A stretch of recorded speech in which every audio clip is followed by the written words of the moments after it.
Statistics show that on work sites, falls account for nearly 1/3 of all traumatic brain injuries. Hard hats that lack chin straps are susceptible to falling off a worker's head in the event of a trip, slip, or fall, which is why contractors are increasingly mandating that 4-point chin straps be worn. Our new magnetic chin strap can be easily attached to any hard hat model, and in this video, we'll show you how. Note that a non-magnetic version is also available, and it installs to the hard hat the exact same way.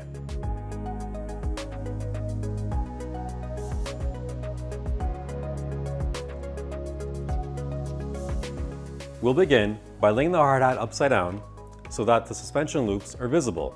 Then, pass each of the 4 snap ends through the suspension loops.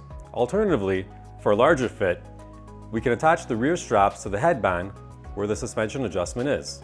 Lastly, ensure the plastic button ends are all firmly snap closed. Finish the setup by securing the hard hat on the user's head via the magnetic clasp. Once worn, adjust using the toggles to ensure the chin strap does not sit too far backward or forward or over the worker's ears.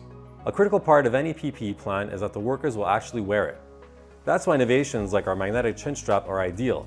In this case, not only because workers can easily secure their hard hat to their heads, but because they can do so without needing to remove their work gloves, potentially exposing their hands to risk. To learn more about our comprehensive offerings, visit pipusa.com.